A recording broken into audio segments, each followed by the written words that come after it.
Mon père m'a traité d'échec le jour de mon anniversaire et m'a remis les papiers de déshéritement. J'ai reçu des papiers de déshéritement en guise de cadeau d'anniversaire, tandis que ma famille riait alors que mon père disait « Je préférerais n'avoir aucune fille qu'un échec comme toi ». J'ai simplement pris les papiers, ma valise, et je suis parti sans dire un mot. Une semaine plus tard, ils étaient tous à la porte de l'hôtel, me suppliant « Quand ?» Le monde a découvert qui j'étais vraiment. Je m'appelle Elsie, j'ai 21 ans. Laissez-moi vous ramener là où tout a commencé, car honnêtement, l'ironie est presque trop parfaite. Le lycée. Le département de théâtre du lycée de Springfield, pour être exact. Imaginez cette adolescente maladroite de 17 ans aux cheveux bouclés et sauvages, avec des rêves plus grands que ce que sa petite ville de l'Ohio pouvait contenir. C'était moi, vivant et respirant le théâtre comme si c'était de l'oxygène. Je passais tous mes après-midi dans cet auditorium qui sentait le renfermer, à mémoriser des répliques, à peindre des décors, et à prétendre que j'étais quelqu'un de complètement différent. Mes parents assistaient même à mes spectacles à l'époque. Papa dans son pantalon kaki et son polo repassé. Maman serrant son sac à main comme si quelqu'un pouvait le voler dans un auditorium de lycée. Ils applaudissaient poliment quand je saluais. Et après, ils disaient des choses comme « Tu as été merveilleuse, ma chérie ». Et « Une artiste si naturelle ». Pendant un bref instant lumineux, j'ai cru qu'ils avaient compris. J'ai cru qu'ils comprenaient que ce n'était pas juste un passe-temps ou une phase. C'était ma vocation, mon but, la chose qui me faisait me sentir le plus vivante. Mais ensuite, la terminale est arrivée et soudain, chaque conversation s'est transformée en session de planification universitaire. Elsie, tu dois penser de manière pratique à ton avenir, disait maman, en posant des brochures d'école de droit comme s'il s'agissait d'offrandes de paix. Le théâtre est un passe-temps sympa, mais tu as besoin de quelque chose de stable, de respectable. Papa hochait la tête, ajoutant sa propre dose de sagesse pratique. L'industrie du divertissement est brutale, ma chérie. 99% des acteurs n'y arrivent jamais. Tu es trop intelligente pour gâcher tes talents dans quelque chose d'aussi incertain. J'ai essayé d'expliquer que l'incertitude ne me faisait pas peur.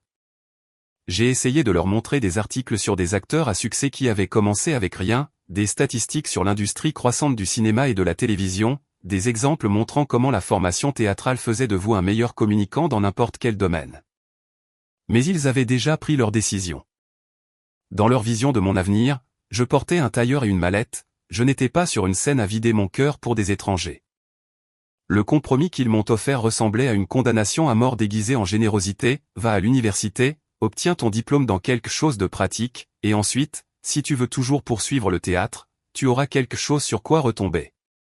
Quelque chose sur quoi retomber. Comme si mes rêves étaient intrinsèquement conçus pour échouer. Alors me voilà, à 18 ans, remplissant des dossiers d'inscription pour des programmes de pré-droit parce que ça rendait mes parents fiers, parce que ça semblait être la chose responsable à faire, parce que j'étais trop jeune et trop effrayé pour tout miser sur moi-même. La lettre d'acceptation de l'université de New York est arrivée un mardi. Mes parents ont célébré comme si je venais de gagner à la loterie. Maman a appelé toutes ses amies. Papa m'a emmené dîner pour me féliciter et tout le monde n'arrêtait pas de dire à quel point ils étaient fiers de moi d'avoir pris une décision si mature. Je souriais, hochais la tête et jouais le rôle de la fille reconnaissante. Mais à l'intérieur, j'avais l'impression d'assister à mon propre enterrement. La fille qui voulait être actrice était enterrée vivante sous les attentes, les considérations pratiques et les définitions du succès des autres. Personne d'entre nous ne savait que ce n'était que le début de l'histoire. Et croyez-moi, le début était la partie facile. Le bâtiment de la faculté de droit de l'université de New York ressemblait exactement à ce qu'on attend d'un endroit conçu pour broyer les rêves et les remplacer par des heures facturables. Une imposante façade en calcaire, des fenêtres qui semblaient vous juger quand vous passiez devant, et des étudiants qui avaient tous l'air d'avoir été élevés spécifiquement pour la réussite en entreprise. J'ai tenu exactement 3 semaines avant de commencer à m'éclipser pour des auditions. Ce n'était pas vraiment prévu. Je revenais de mon cours de procédure civile, ayant l'impression que mon âme était lentement extraite par mes oreilles, quand j'ai vu une annonce sur le tableau d'affichage d'un café. Appel à casting, nouvelle série dramatique cherche de nouveaux visages. Quelque chose là-dedans m'a appelé comme un phare dans la tempête. La plupart des autres étudiants en droit passaient leur temps libre à étudier ou à réseauter lors de cocktails au nom comme « futur leader du droit des sociétés ». Moi, Je passais le mien à prendre le métro vers des bureaux exigus de Midtown, à faire la queue avec des dizaines d'autres aspirants, et à me souvenir de ce que c'était que de vouloir vraiment quelque chose. Les auditions étaient terribles au début. J'étais rouillée, nerveuse, pensant encore comme une étudiante en pré-droit au lieu d'une actrice. J'entrais dans ces pièces avec des directeurs de casting qui pouvaient sentir le doute sur moi de l'autre côté de la table. Mais lentement, à chaque rejet, j'ai commencé à me souvenir de qui j'étais. J'ai commencé par décrocher de petits rôles, de la figuration, des rôles d'une seule ligne, le genre de rôle où vous êtes surtout un meuble qui parle occasionnellement. Mes parents pensaient que j'étudiais très dur parce que je rentrais à la maison épuisée et couverte d'un maquillage que j'avais oublié d'enlever. Cours d'appréciation du théâtre, expliquai-je, ce qui n'était pas techniquement un mensonge. La véritable percée est arrivée pendant mon 2e semestre. J'avais été rappelé pour quelque chose appelé « Riverside Heights », un drame pour adolescents présenté comme le prochain grand succès. La directrice de casting, une femme nommée Sandra, avec des yeux perçants et une langue encore plus acérée, n'arrêtait pas de me faire revenir pour différentes scènes. « Tu as quelque chose », m'a-t-elle dit après le 4e rappel. « Brute, mais tu as vraiment quelque chose. Peux-tu revenir demain ?» J'ai hoché la tête avec tant d'enthousiasme que j'ai probablement dû ressembler à une poupée à tête branlante. Ce que je n'ai pas mentionné, c'est que demain, c'était mon examen final de droit constitutionnel. Je me suis déclaré malade, j'ai dit au professeur Williams que j'avais une intoxication alimentaire et que je devais le reporter.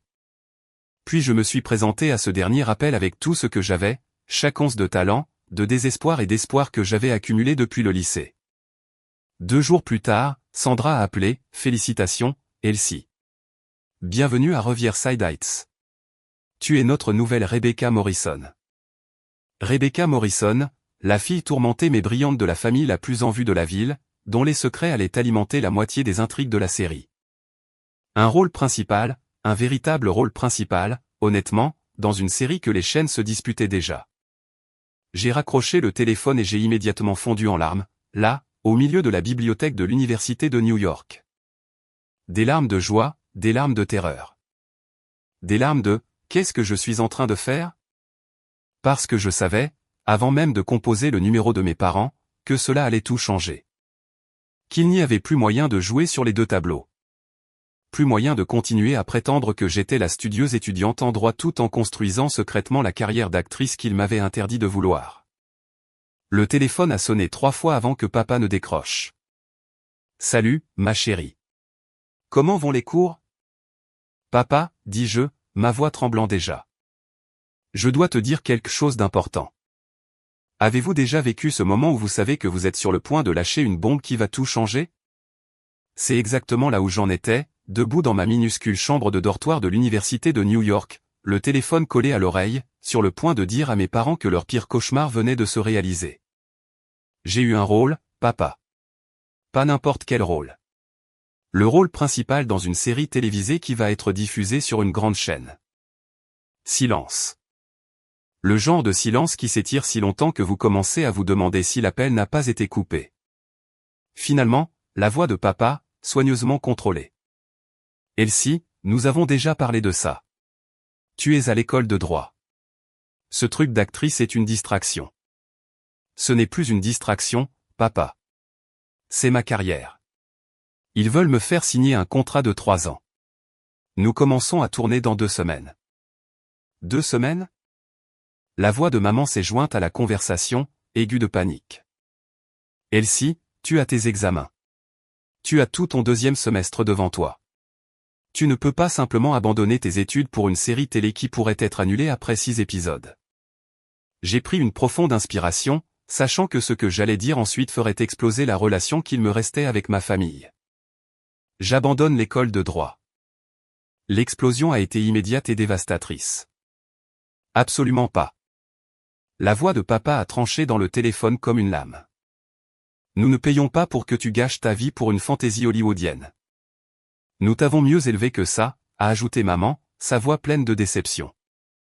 Nous t'avons donné toutes les opportunités, tous les avantages, et c'est comme ça que tu nous remercies. J'ai essayé d'expliquer ce que cela signifiait, le genre d'opportunité qu'on m'avait donné, comment les directeurs de casting m'avaient dit que j'étais spécial, comment les scénaristes avaient déjà commencé à développer des intrigues spécifiquement autour de mon personnage. Comment ce n'était pas juste un rêve chimérique, mais une véritable carrière légitime qui s'ouvrait devant moi. Mais ils ne m'entendaient pas. Ils entendaient leurs pires craintes se confirmer, que leur fille choisissait l'incertitude plutôt que la stabilité, les rêves plutôt que le pragmatisme, l'art plutôt que la respectabilité. Si tu abandonnes l'école de droit pour ces bêtises, a dit papa, sa voix froide d'une manière que je n'avais jamais entendue auparavant, ne t'attends pas à ce que nous te soutenions quand tout s'effondrera. Très bien, ai-je dit, me surprenant moi-même par la fermeté de ma voix. Je ne le ferai pas. La conversation a dégénéré à partir de là. Maman pleurant sur la façon dont ils avaient échoué en tant que parents. Papa me faisant la morale sur la responsabilité et les décisions matures. Moi, tenant bon pour la première fois de ma vie, refusant de reculer, même si je sentais ma famille m'échapper. Elsie, a finalement dit maman, sa voix vide. Si tu fais ça, si tu jettes vraiment tout ce pour quoi nous avons travaillé, ne t'attends pas à venir pleurer chez nous quand la réalité te frappera. Je ne le ferai pas, ai-je répété. Nous sommes sérieux, a ajouté papa. Tu prends une décision d'adulte, alors tu peux vivre avec les conséquences d'adulte. Ne nous appelle pas quand tu seras fauché et sans abri et que tu te demanderas pourquoi tu as abandonné une carrière juridique prometteuse pour quelque chose de si futile. La ligne a été coupée. Je me suis assise sur mon lit de dortoir étroit, fixant mon téléphone, attendant qu'il rappelle pour dire qu'ils ne le pensaient pas, qu'ils me soutenaient, qu'ils étaient fiers de moi d'avoir pris un si grand risque. L'appel n'est jamais venu. 2 jours plus tard, je me suis retiré de l'université de New York. 3 jours après ça, j'étais dans un avion pour Vancouver, où Riverside Heights tournerait sa première saison. 8 mois de journée de 16 heures, à apprendre des répliques, à trouver mes marques, et à devenir quelqu'un que je n'aurais jamais imaginé pouvoir être. La fille qui a quitté New York était effrayée et incertaine. La femme qui allait finalement revenir était sur le point d'apprendre exactement ce que sa famille pensait vraiment de ses rêves. Vous savez ce qui est drôle quand on coupe tout contact avec quelqu'un? Le volume que prend le silence. Pendant les premières semaines de tournage, je me surprenais à vouloir prendre mon téléphone pour appeler mes parents à propos de tout. Une super journée sur le plateau, je voulais la partager. Une scène difficile qui m'a fait pleurer, j'avais besoin de leur soutien. Apprendre quelque chose de nouveau sur le métier que j'aimais, je désirais leur validation. Mais chaque fois que je commençais à composer leur numéro, je me souvenais de la voix de papa. Ne nous appelle pas quand tu seras fauché et sans abri. Alors, je n'ai pas appelé. Et plus important encore, ils ne m'ont pas appelé. Silence radio. Un silence radio complet et absolu de la part des personnes qui m'avaient élevé, qui m'avaient soi-disant aimé inconditionnellement, qui m'avaient appris que la famille était la chose la plus importante au monde. Il s'est avéré que la famille n'était la chose la plus importante que tant que vous faisiez exactement ce qu'ils voulaient. Le premier mois de tournage a été difficile. Non pas parce que le travail était dur, bien qu'il le fût, mais parce que j'apprenais à exister sans le filet de sécurité que j'avais tenu pour acquis toute ma vie. Pas de parents à qui se confier après une mauvaise journée. Pas de discussion de groupe familial pleine d'encouragement et de blagues privées. Personne ne prenait de mes nouvelles pour s'assurer que je mangeais assez ou que je dormais bien. J'avais 21 ans et j'étais complètement seul pour la première fois dans un pays étranger, faisant le travail le plus stimulant et excitant de ma vie. Et je n'avais personne avec qui le partager. Enfin, presque personne. Le casting est devenu une sorte de famille de substitution. Marcus, qui jouait mon frère à l'écran, m'a pris sous son aile comme un vrai grand frère. Sarah, l'actrice chevronnée de notre série, me donnait des masterclass de technique entre les prises. Même l'équipe a commencé à veiller sur moi, la petite nouvelle de l'Ohio, qui n'avait clairement aucune idée de ce qu'elle faisait, mais qui y mettait tout son cœur. Tes parents savent ce que tu fais ici, m'a demandé Marcus un jour pendant la pause déjeuner. Nous étions assis devant nos caravanes, profitant du rare soleil de Vancouver. Ils savent, ai-je dit prudemment. Ils ne sont juste pas ravis. Marcus a haussé un sourcil. Pas ravis que leur fille décroche un rôle principal dans une série télévisée nationale. Que voulait-il que tu sois? Une neurochirurgienne? Avocate, en fait. Il a ri, puis s'est arrêté quand il a réalisé que je ne riais pas avec lui. Attends, il s'éclaircit la gorge, tu es sérieuse. Ils sont contrariés par ça?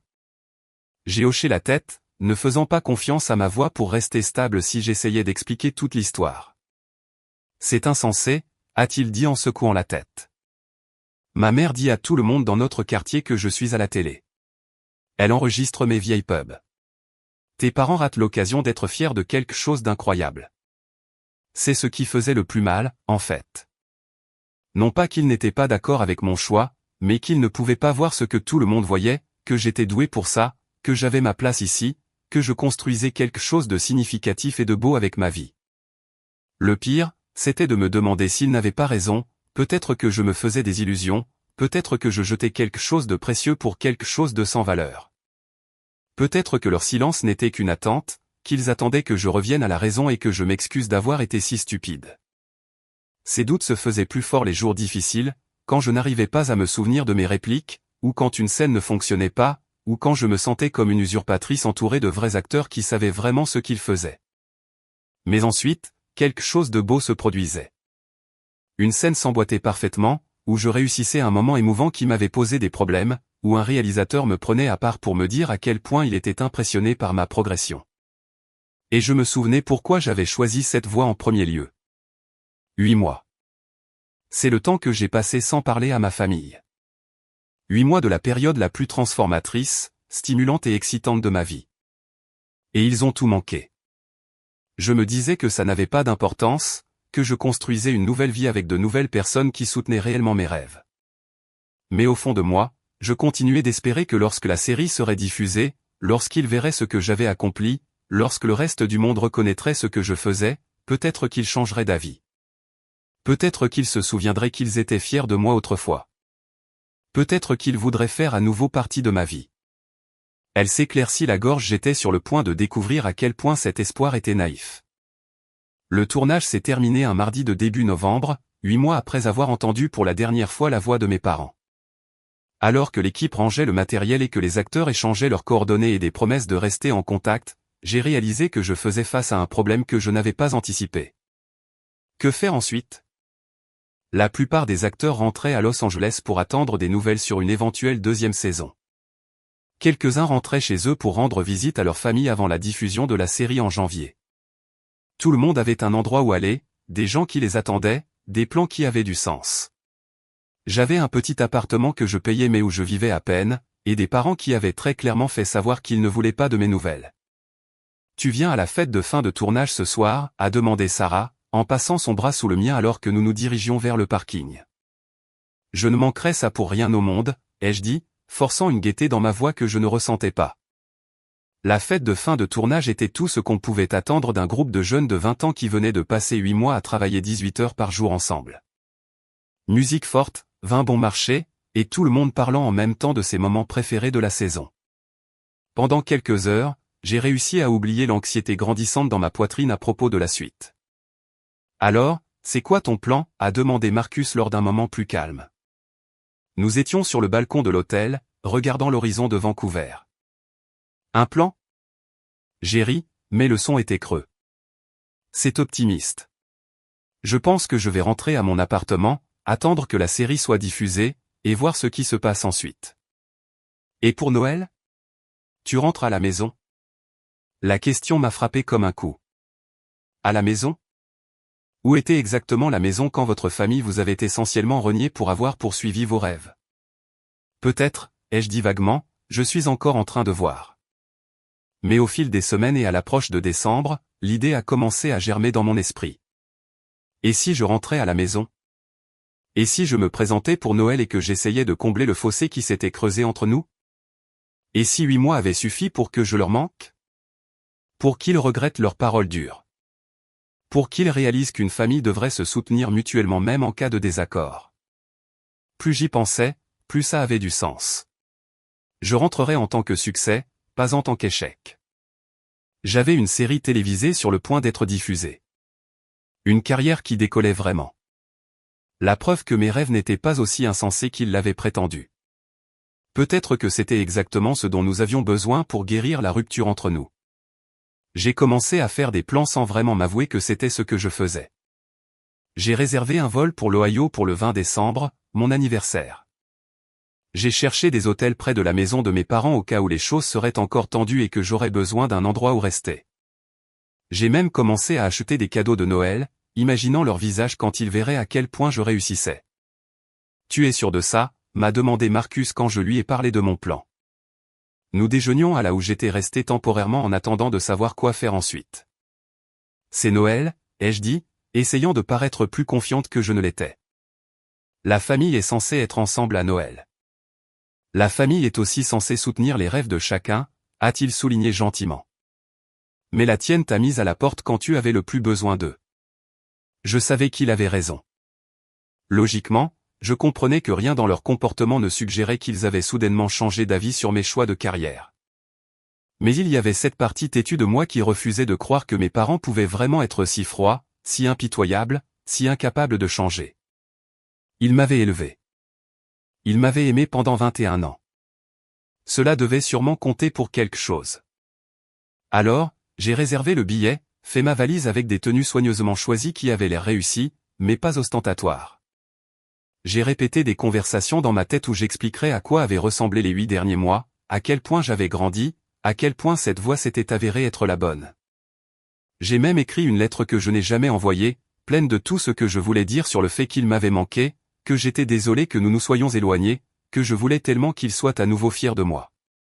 En y repensant, je vois exactement à quel point j'étais naïve, à quel point je voulais désespérément croire que les liens du sang étaient plus forts que la déception, que l'amour était plus fort que l'orgueil blessé. Que le temps pouvait guérir le genre de déconnexion fondamentale qui se produit lorsque les gens ne peuvent tout simplement pas se comprendre. Mais à 21 ans, je croyais encore aux fins heureuses. Je pensais encore que se présenter avec de bonnes intentions et une carrière réussie suffirait à réparer ce qui avait été brisé entre nous. J'étais sur le point d'apprendre à quel point j'avais tort. Le vol de LAX à Columbus a duré 3h30 de pure anxiété. J'ai passé tout le temps à répéter ce que je dirais en les voyant, comment j'expliquerais les 8 derniers mois, comment je leur ferais comprendre que j'avais fait le bon choix. Au moment où l'avion a atterri, je m'étais convaincu que ce serait la réunion dont j'avais rêvé depuis le jour où je leur avais raccroché au nez. Le 20 décembre en Ohio était exactement ce à quoi on pouvait s'attendre.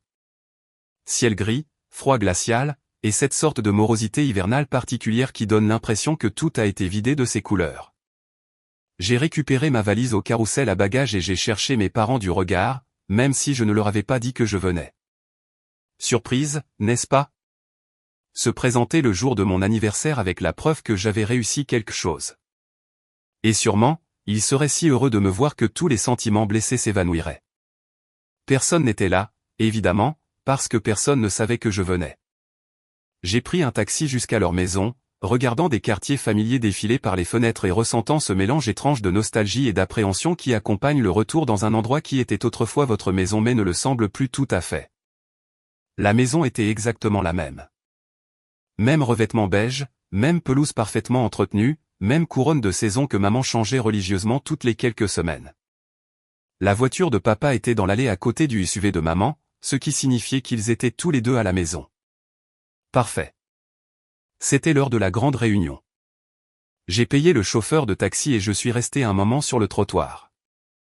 La poignée de la valise dans une main, les clés d'une voiture que j'avais vendue il y a des mois serrées inutilement dans l'autre. C'était le moment. Le moment où tout redeviendrait normal, où nous redeviendrions une famille, où ils comprendraient enfin ce que j'essayais de leur dire depuis le début. J'ai monté les marches et j'ai frappé à la porte. Mon cœur battait si fort que j'étais sûr que les voisins pouvaient l'entendre. La porte s'est ouverte et c'était maman, l'air plus âgé et plus fatigué que dans mon souvenir. Pendant une fraction de seconde, son visage s'est illuminé de pure joie en me voyant. Pendant un seul et magnifique instant, j'ai cru que j'avais eu raison sur tout. Puis son expression a changé, est devenue gardée. Prudente. Elsie, qu'est-ce que tu fais ici? C'est mon anniversaire, ai-je dit en essayant de sourire. J'ai pensé qu'on pourrait peut-être parler. Vous m'avez tellement manqué. Elle a jeté un coup d'œil par-dessus son épaule, puis m'a regardé de nouveau. Tu aurais dû appeler avant. Je voulais que ce soit une surprise. Ma voix semblait plus faible que je ne l'avais prévu. Je peux entrer? Il fait un froid de canard ici. Une autre pause. Un autre regard par-dessus son épaule. Puis, à contre-cœur, elle s'est écartée. La maison sentait la cannelle et la vanille. Les mêmes bougies que maman brûlait chaque hiver depuis aussi longtemps que je me souvienne. Des décorations de Noël couvraient chaque surface. Les mêmes ornements avec lesquels j'avais grandi. Le même sapin artificiel dans le même coin du salon. Tout était exactement pareil, à l'exception des photos de famille sur la cheminée. 8 mois de photos, de vacances, de fêtes, de réunions de famille, et je n'étais sur aucune d'entre elles. Ton père est dans le salon, a dit maman prudemment. Nous avons de la visite. De la visite le jour de mon anniversaire. De la famille. D'après les voix que j'entendais de l'autre pièce. Je l'ai suivi dans le salon où toute ma famille élargie était réunie autour de la table basse, riant de quelque chose que papa venait de dire. Tante, oncle, cousin, même mes grands-parents. Toutes les personnes avec qui j'avais grandi en célébrant les anniversaires et les fêtes. La conversation s'est arrêtée net au moment où je suis entré. Pas progressivement, pas poliment. Elle s'est juste coupée comme si quelqu'un avait appuyé sur le bouton muet. Eh bien, a dit papa après un moment qui a duré environ 17 heures. Regardez qui a décidé de nous honorer de sa présence. Le ton était faux. Tout dans cette situation était faux. Où était la joie de me voir? Où étaient les questions sur comment j'allais, ce que j'avais fait, si j'étais heureuse, en bonne santé et en sécurité? Où était l'amour qui était censé exister malgré nos désaccords? Salut, papa, ai-je dit en posant ma valise près de la porte. Tu m'as manqué aussi. Debout dans ce salon, entouré de toute ma famille, mais me sentant plus seul que je ne l'avais été en 8 mois de solitude réelle, j'ai enfin compris ce que les gens voulaient dire quand ils parlaient de la température d'une pièce qui chute. Littéralement, tout le monde me regardait. Pas avec curiosité ou joie ou même colère, mais avec quelque chose de bien pire. De la déception mêlée de pitié, comme si j'étais un exemple à ne pas suivre entrant dans leur réunion confortable et prévisible. Combien de temps tu restes, a demandé maman. Et la question sonnait plus comme si elle calculait le dérangement que j'avais causé que comme un réel intérêt à passer du temps avec moi. J'ai un vol de retour le 2 janvier, ai-je dit, espérant toujours que quelqu'un dirait qu'il était content de me voir. Le 2 janvier? La voix de tante Linda avait ce ton particulier que les femmes utilisent quand elles veulent paraître concernées, mais qu'elles sont en fait juste fouineuses. C'est une assez longue visite. Tu es entre deux boulots? Entre deux boulots? Comme si ce que j'avais fait était un emploi temporaire dans une épicerie. Pas l'opportunité qui définissait ma carrière et vers laquelle j'avais travaillé toute ma vie d'adulte. En fait, je viens de terminer le tournage de la première saison d'une série télévisée, ai-je dit, en essayant d'injecter un peu de fierté dans ma voix. Elle sera diffusée le mois prochain. Le silence qui a suivi était encore pire qu'avant. Finalement, mon cousin Tom a pris la parole. Oh, une de ces émissions de télé-réalité. Non, c'est une série dramatique. Je joue l'un des personnages principaux. J'ai regardé autour de la pièce, espérant voir ne serait-ce qu'une lueur d'intérêt ou de fierté. Ça s'appelle Riverside Heights. Ça passera le mardi soir. Hein, a dit l'oncle Bob, l'expert autoproclamé de la famille surtout. Jamais entendu parler. Bien sûr, il n'en avait jamais entendu parler. Elle n'avait pas encore été diffusée. Mais le souligner ne ferait que me faire paraître sur la défensive, alors j'ai simplement souri et hoché la tête. Eh bien, a dit papa, se levant de son fauteuil avec ce genre de mouvement délibéré qui suggérait que cette conversation était terminée.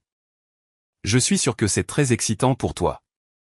Nous étions juste en train de finir le dîner. Maman peut probablement te trouver des restes si tu as faim. Des restes. Pas, laisse-moi mettre un couvert de plus à table, ou, nous t'avons gardé une place, ou, comme c'est merveilleux que tu sois rentré pour ton anniversaire. Des restes. En fait, ai-je dit, ma voix restant stable par pure force de volonté. J'espérais que nous pourrions tous passer du temps ensemble. Ça fait 8 mois qu'on ne s'est pas parlé, et j'ai tellement de choses à vous raconter sur ce que j'ai fait. Le regard qui a été échangé entre mes parents aurait pu geler de l'eau. Une communication rapide et efficace qui en disait long sur les conversations qu'ils avaient eues en mon absence. Elsie, a dit maman prudemment, nous passons une soirée familiale agréable et tranquille. Peut-être que demain serait mieux pour se rattraper. Soirée familiale. J'étais leur fille, leur chair et leur sang, et d'une manière ou d'une autre, je n'étais pas incluse dans la famille. C'est à ce moment-là que j'ai compris. Ce n'était pas une réunion maladroite qui s'améliorerait une fois que nous serions tous détendus. Ce n'était pas un malentendu qui pourrait être dissipé avec de bonnes intentions et une conversation honnête. C'était une exclusion délibérée. Ils n'étaient pas surpris de me voir. Ils étaient dérangés par ma présence. Vous savez quoi, ai-je dit en attrapant ma valise. Vous avez raison. J'aurais dû appeler avant. Où vas-tu, a demandé maman, mais pas comme si elle s'inquiétait pour moi. Comme si elle s'inquiétait de l'image que cela donnerait au reste de la famille si leur fille partait immédiatement après son arrivée. Il y a un hôtel au centre-ville. Je vais y rester et vous laisser un peu d'espace pour profiter de votre soirée en famille. J'ai atteint la porte d'entrée avant que papa ne parle. Elsie. Je me suis retournée, pleine d'espoir malgré tout, qu'il allait peut-être dire quelque chose de gentil, quelque chose qui reconnaîtrait le courage qu'il m'avait fallu pour rentrer à la maison. Joyeux anniversaire, a-t-il dit. Mais les mots étaient plats, protocolaires, comme s'il cochait une obligation sur une liste. Je suis parti dans le taxi qui attendait toujours, car quelque part dans mon subconscient, je devais savoir que c'est ainsi que les choses se passeraient, et j'ai regardé la maison de mon enfance disparaître derrière moi. La maison où j'avais grandi, où je m'étais senti en sécurité, aimé et valorisé, n'était plus qu'un bâtiment rempli de gens qui ne voulaient pas de moi. La chambre d'hôtel était petite, générique et absolument parfaite pour ce dont j'avais besoin, c'est-à-dire un endroit pour m'effondrer en privé avant de savoir quoi faire ensuite. Demain, c'était mon anniversaire, 22 ans, et j'avais enfin appris exactement où j'en étais avec les gens qui étaient censés m'aimer inconditionnellement. Ce n'était pas là où j'avais espéré être. Le lendemain matin, je me suis réveillé avec 17 appels manqués de ma mère et un texto qui disait simplement « Viens à la maison. Il faut qu'on parle ». Honnêtement, après l'accueil de la veille, j'ai failli ne pas y aller. Mais il y avait encore cette partie têtue de moi qui espérait qu'ils avaient peut-être réalisé à quel point ils avaient été froids. Peut-être qu'ils voulaient s'excuser et recommencer à zéro. J'aurais dû faire confiance à mon premier instinct et rester à l'hôtel. Quand je suis arrivé à la maison, avec ce même chauffeur de taxi qui devait probablement s'interroger sur mes choix de vie à ce stade, j'entendais des voix du salon avant même d'avoir sonné. La même famille élargie que la veille, plus quelques voix supplémentaires que je ne pouvais pas identifier. Maman a ouvert la porte immédiatement, comme si elle m'attendait. Dieu merci, tu es venu. Tout le monde est là. Tout le monde est là. Pourquoi exactement? Je l'ai suivi dans le salon où la scène de la veille était devenue encore plus gênante. Plus de membres de la famille, des visages plus sérieux, et cette énergie particulière qui se dégage lorsqu'un groupe de personnes a parlé de vous et que vous entrez soudainement dans la pièce. Assieds-toi, ma chérie, a dit papa, en désignant la seule chaise vide au centre de la pièce. Comme si j'allais être interrogé pour un emploi que je n'obtiendrais certainement pas. Je suis resté debout. Quelque chose dans la mise en scène me semblait faux, trop formel, trop semblable à une intervention.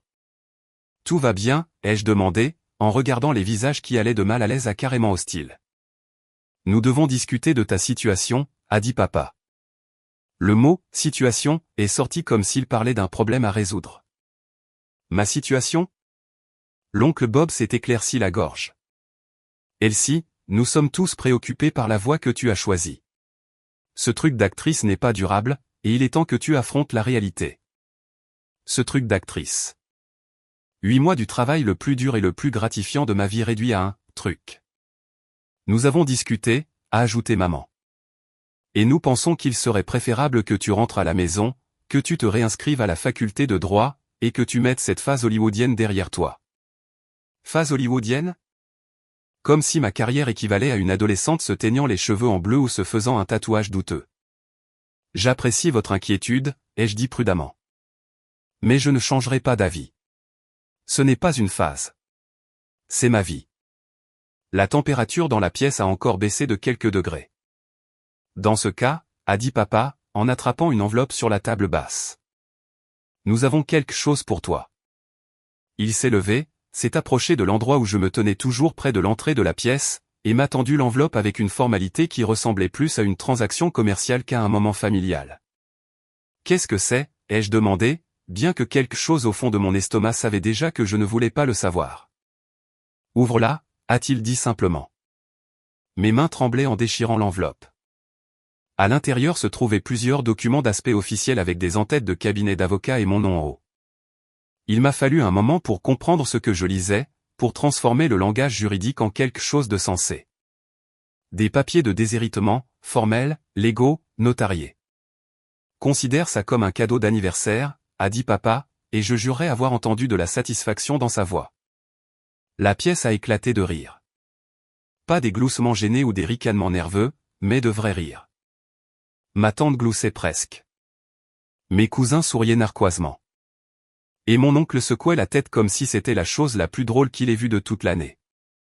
Et mon père, l'homme qui m'avait appris à faire du vélo, m'avait aidé avec mes devoirs et m'avait dit que je pouvais être tout ce que je voulais, m'a regardé droit dans les yeux et a dit, « Je préférerais ne pas avoir de fille que d'avoir un échec comme toi. » Les mots m'ont frappé comme un coup. Pas seulement leur cruauté, mais leur finalité. Il n'y avait pas de colère dans sa voix, pas de chaleur qui pourrait se refroidir plus tard, juste un rejet froid et calculé. J'ai regardé autour de moi ces gens qui partageaient mon ADN, qui avaient été à chaque fête d'anniversaire et matin de Noël de mon enfance, qui riaient maintenant de mon humiliation comme si c'était un spectacle, et quelque chose en moi s'est brisé.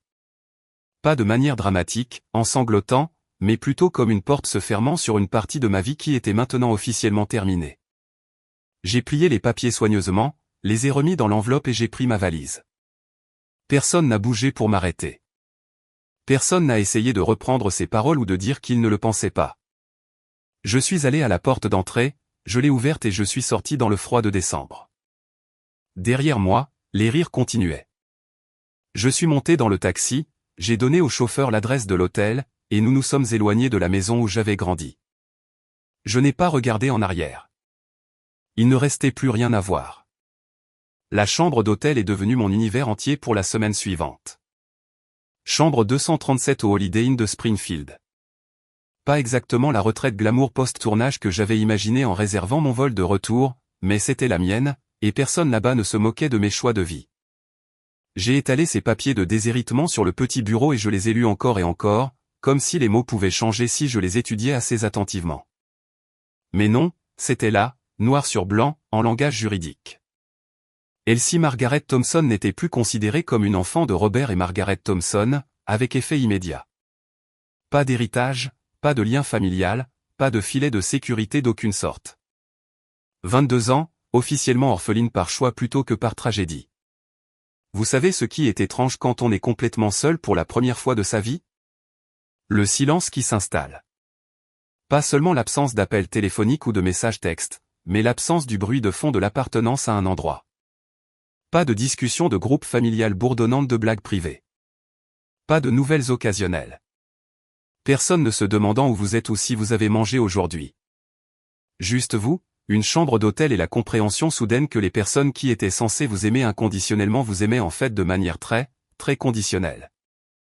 J'ai passé les 2 premiers jours à simplement digérer ce qui s'était passé, à le rejouer comme un film, en essayant de comprendre où j'avais mal calculé, où j'avais si complètement mal interprété la situation. Avait-il toujours été aussi cruel et j'avais simplement été trop naïf pour le voir, ou mon choix de poursuivre une carrière d'actrice les avait-il vraiment changés en des personnes que je ne reconnaissais pas? La réponse, je commençais à le réaliser, n'avait probablement pas d'importance. Le résultat était le même de toute façon. Le 3e jour, je me suis forcé à quitter la chambre d'hôtel. Springfield en décembre n'est pas exactement une destination touristique, mais c'était toujours la ville où j'avais grandi.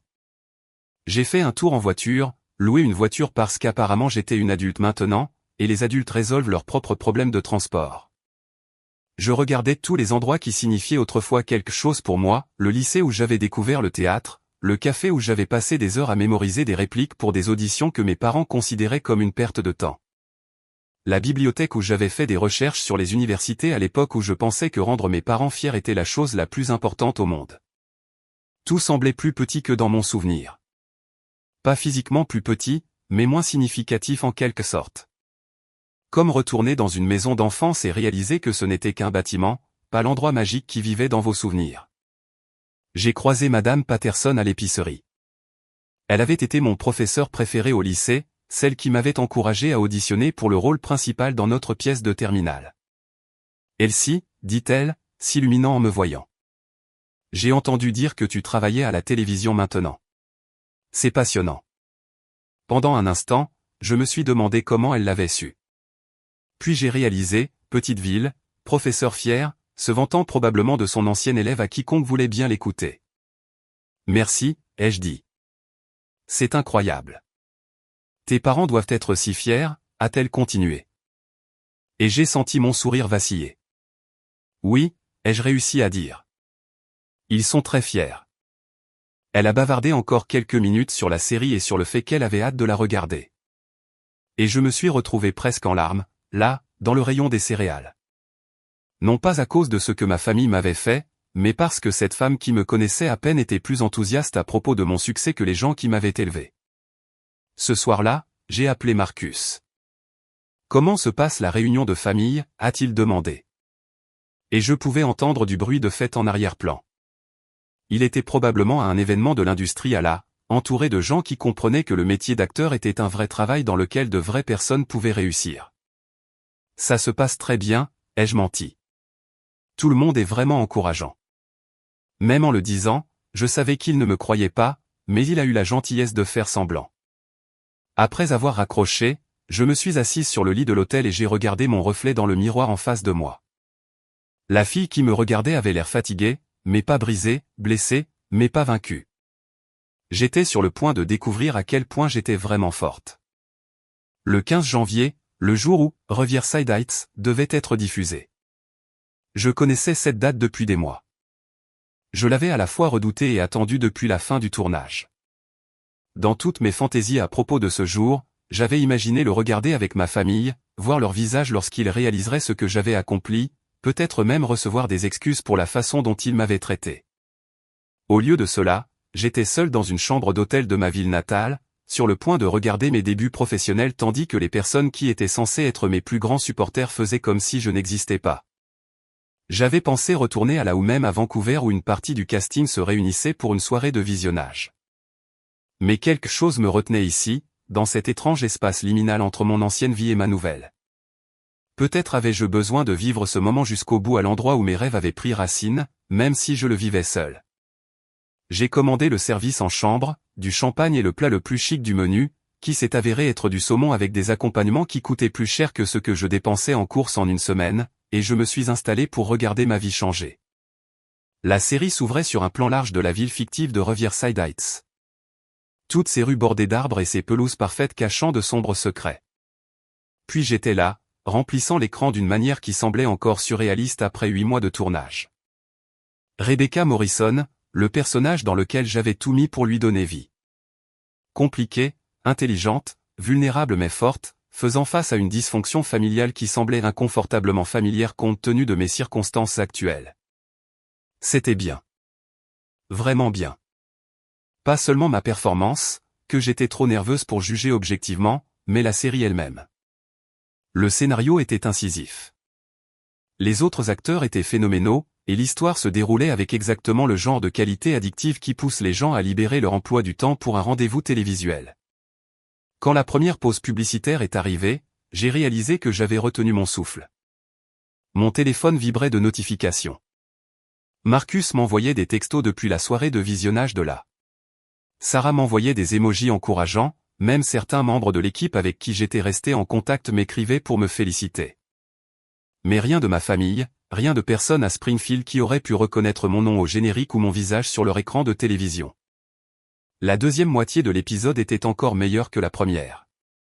Il y avait cette scène où Rebecca tient enfin tête à son père, lui disant que son approbation ne vaut pas la peine de sacrifier son propre bonheur, et je me suis regardé livrer ses répliques avec une intensité qui venait d'un endroit très réel. L'art imitant la vie ou la vie donnant du poids à l'art. Quoi qu'il en soit, c'était exactement ce que j'avais besoin de voir à ce moment-là. Quand le générique de fin a défilé, je suis resté assise dans le silence de ma chambre d'hôtel et j'ai ressenti quelque chose que je n'avais pas prévu. De la fierté. Une fierté pure et simple pour ce que j'avais accompli. Je l'avais fait. J'avais tout misé sur moi-même et j'avais gagné. Le lendemain matin, je me suis réveillé dans un monde qui avait changé du jour au lendemain. Mon téléphone était inondé de messages de personnes dont je n'avais pas eu de nouvelles depuis des mois, des amis d'université qui avaient vu la série, des camarades de lycée qui m'avaient reconnu, même quelques personnes de l'industrie qui avaient regardé et voulaient parler de projets futurs. Et puis vers 10 heures du matin, alors que je quittais l'hôtel, mon téléphone a sonné avec un numéro que je reconnaissais mais que je n'avais pas vu depuis des semaines. Maman. J'ai fixé l'écran pendant un long moment avant de répondre. Bonjour, Elsie, a-t-elle dit, et sa voix était différente de ce qu'elle avait été 2 semaines plus tôt. Plus faible, moins assurée. Nous avons vu la série hier soir. Oh, ai-je dit, car que pouvais-je dire d'autre? C'était. Tu étais vraiment bonne. Vraiment bonne. Après des mois à me dire que je gâchais ma vie, soudainement j'étais vraiment bonne. Merci, ai-je dit. Écoute, a-t-elle continué. Ton père et moi, nous pensons que nous avons peut-être été trop hâtifs avec ce qui s'est passé le jour de ton anniversaire. Trop hâtifs, comme si déshériter sa propre fille était quelque chose qu'on pouvait faire accidentellement dans un moment de mauvais jugement. Nous sommes à l'hôtel. La voix de papa s'est jointe à l'appel. Dans le hall. Nous espérions pouvoir te parler. J'ai regardé par la fenêtre de ma chambre d'hôtel et je les ai vus en bas, debout près de la réception, l'air plus petit et plus âgé que dans mon souvenir. En fait, je pars, ai-je dit. Mon vol est dans quelques heures. S'il te plaît, a dit maman, donne-nous juste quelques minutes. Et voilà, le moment que j'attendais depuis le 20 décembre. Mes parents, demandant de mon temps, voulant me parler, prêts à admettre qu'ils avaient eu tort. La fille qui était arrivée à Springfield 8 mois après avoir été rejetée par sa famille aurait couru immédiatement dans ce hall, reconnaissante pour la moindre miette d'acceptation qu'ils étaient prêts à offrir. Mais la femme qui venait de se voir réussir à la télévision nationale avait une réponse différente. Je ne crois pas, ai-je dit. Mais merci d'avoir appelé. J'ai raccroché avant qu'il ne puisse répondre et j'ai fini de faire ma valise avec des mains plus stables que je ne l'aurais cru. Par la fenêtre, je pouvais les voir dans le hall, attendant toujours, s'attendant probablement à ce que je descende et accepte avec gratitude les excuses à moitié sincères qu'ils étaient prêts à offrir. Au lieu de cela, j'ai appelé un taxi. Le trajet jusqu'à l'aéroport était paisible d'une manière que je n'avais pas connue depuis mon arrivée en Ohio.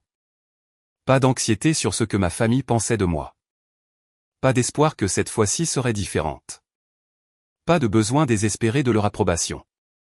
Juste moi, ma valise, et la certitude absolue que j'en avais fini d'essayer de forcer les gens à m'aimer selon mes propres termes. Mon téléphone n'arrêtait pas de vibrer avec des appels du même numéro. Je l'ai éteint. Le vol de retour vers là était différent de tous les voyages que j'avais faits auparavant. Je ne courais pas vers quelque chose ou ne fuyais pas quelque chose, mais j'avançais simplement dans une vie que je construisais entièrement pour moi-même. Marcus est venu me chercher à LAX, son visage s'illuminant quand il m'a vu arriver dans le terminal. La voilà, a-t-il dit en me serrant dans ses bras. La star de la télé. Comment était la soirée de visionnage, ai-je demandé alors que nous nous dirigions vers sa voiture. Incroyable. Tout le monde parlait de ta performance sur les textos. Les producteurs parlent déjà d'étendre les intrigues de Rebecca pour la saison 2. Il m'a jeté un regard de côté. En parlant de ça, comment a réagi ta famille? Ils ont appelé, ai-je dit simplement.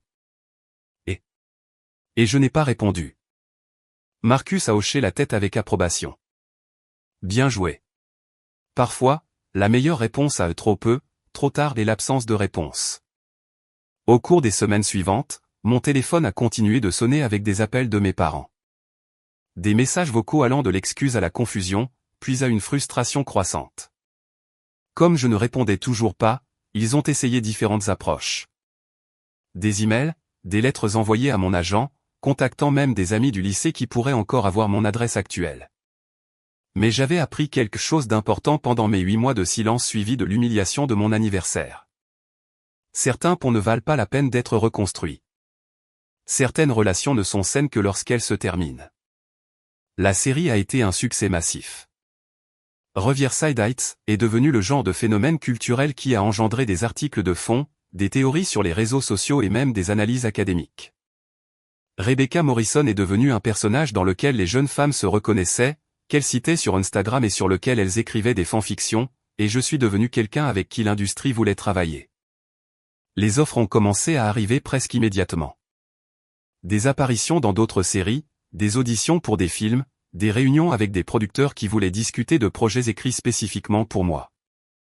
Après des années à espérer que quelqu'un me donne une chance, j'avais soudain le luxe de choisir entre les opportunités.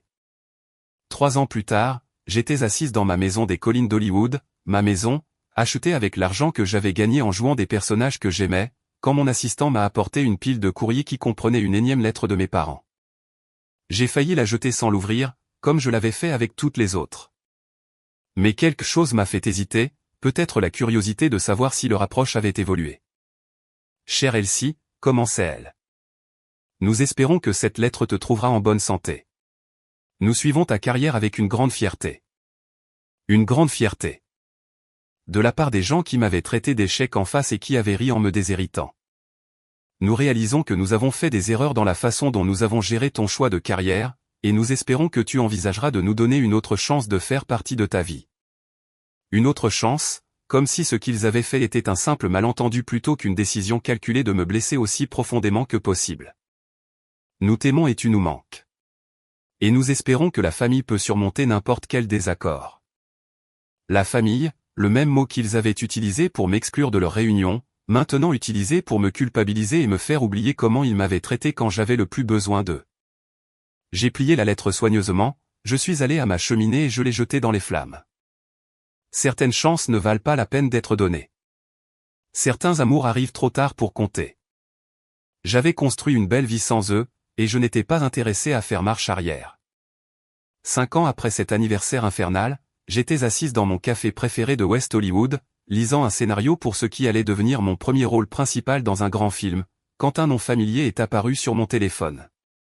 Pas mes parents cette fois, mais ma cousine Sarah, celle qui était à la fête du déshéritement, bien qu'elle ait semblé mal à l'aise pendant les pires moments. Elsie, c'est Sarah. Je sais que tu ne veux probablement pas de nouvelles de la famille, mais je pensais que tu devrais savoir. Ton père est à l'hôpital. J'ai senti cette vieille oppression familière dans ma poitrine. Celle qui apparaissait chaque fois que quelque chose lié à la famille survenait. Mais elle était plus faible maintenant, plus comme une vieille cicatrice qu'une blessure fraîche. Que s'est-il passé, ai-je demandé. Crise cardiaque. Il est stable, mais ça a été quelques semaines difficiles. Ta mère m'a demandé d'appeler. Elle ne pensait pas que tu répondrais si ça venait d'elle directement. Elle avait raison. Je n'aurais pas répondu. Je suis désolé d'apprendre ça, ai-je dit, et je le pensais. Quoi qu'il se soit passé entre nous, je ne lui souhaitais pas de mal. Tu leur manques, tu sais, à tous les deux. Ils parlent de toi tout le temps, de la fierté qu'ils ont de ce que tu as accompli. Fier? Ce mot qui signifiait tout pour moi à 21 ans et plus rien pour moi maintenant. Sarah, ai-je dit doucement. J'apprécie ton appel. Vraiment. Mais ce pont a brûlé il y a longtemps. Mais c'est ton père. Non, ai-je interrompu. Il a très clairement dit il y a 5 ans qu'il préférait ne pas avoir de fille que de m'avoir moi. Il a eu ce qu'il voulait. Il y a eu une pause. Les gens changent, Elsie. Les gens grandissent et réalisent leurs erreurs. Je suis sûr qu'ils le font, ai-je dit. Mais certaines erreurs ne peuvent pas être effacées simplement parce qu'on réalise qu'on les a faites. Après avoir raccroché, je suis resté assise dans ce café pendant un long moment, regardant les gens aller et venir, pensant à la fille que j'étais et à la femme que j'étais devenue. J'ai pensé à la fille qui aurait tout laissé tomber pour se précipiter au chevet de son père, désespérée de toute opportunité de réconciliation. J'ai pensé à la version de cette histoire où je serais retourné en Ohio, où nous aurions eu une réunion en larmes, où l'amour familial aurait triomphé de toutes nos différences. J'ai pensé au pardon, aux secondes chances, et à toutes les belles histoires que les gens se racontent sur la guérison familiale. Et puis j'ai commandé un autre café et je suis retourné à la lecture de mon scénario. Certaines histoires ne se terminent pas par une réconciliation. Certaines blessures ne guérissent pas simplement parce que le temps passe. Certaines relations sont plus saines lorsqu'elles n'existent qu'au passé. J'avais fait le deuil de la famille que je pensais avoir et j'avais construit une nouvelle vie avec des gens qui soutenaient mes rêves depuis le début. J'avais Marcus, qui était devenu plus un frère que n'importe quel parent de sang ne l'avait jamais été. J'avais Sarah de la série, qui m'appelait à mon anniversaire chaque année pour me rappeler le chemin parcouru. J'avais toute une famille choisie d'amis et de collègues qui célébraient mes succès et me soutenaient dans mes difficultés. J'avais de l'amour, du vrai amour, celui qui ne vient pas avec des conditions, des ultimatums ou des exigences que je sois quelqu'un d'autre que ce que je suis. Et je m'avais moi-même, la fille qui avait été assez courageuse pour tout miser sur ses rêves et assez sage pour s'éloigner des gens qui ne pouvaient pas voir sa valeur. 6 mois plus tard, j'ai remporté mon premier Emmy. Alors que je me tenais sur cette scène, tenant le prix et regardant un public plein de gens qui comprenaient ce que signifiait créer de l'art pour vivre, j'ai ressenti un profond sentiment de complétude. Dans mon discours de remerciement, j'ai remercié mes partenaires de jeu, mes réalisateurs, mon agent et les fans qui avaient fait de Rebecca Morrison une personne réelle plutôt qu'un simple personnage. Je n'ai pas remercié ma famille. Je n'ai pas envoyé de message de pardon ou de réconciliation aux gens qui regardaient à Springfield. Au lieu de cela, j'ai remercié les jeunes rêveurs qui regardaient peut-être, qui subissaient peut-être des pressions pour abandonner leurs aspirations, qui avaient peut-être besoin d'entendre que parfois les personnes les plus proches de vous sont les moins qualifiées pour juger votre potentiel. Faites-vous confiance, ai-je dit dans ce micro, en m'adressant directement à la fille que j'étais. Vos rêves sont valables, votre talent est réel, et vous n'avez besoin de la permission de personne pour devenir qui vous êtes censé être. Les applaudissements ont été assourdissants, mais la vraie victoire était la paix que j'ai ressentie en prononçant ces mots. Si cette histoire a résonné en vous, n'oubliez pas de liker et de vous abonner pour plus d'histoires sur le courage de se choisir, même lorsque cela vous coûte tout ce que vous pensiez vouloir. Parfois, la famille qui compte le plus est celle que vous vous construisez. Je m'appelle Elsie, j'ai 27 ans, lauréate d'un Emmy, et la fille qui a appris que l'amour sans respect n'est pas de l'amour du tout. Et je n'ai jamais été plus heureuse de me tromper sur les fins heureuses.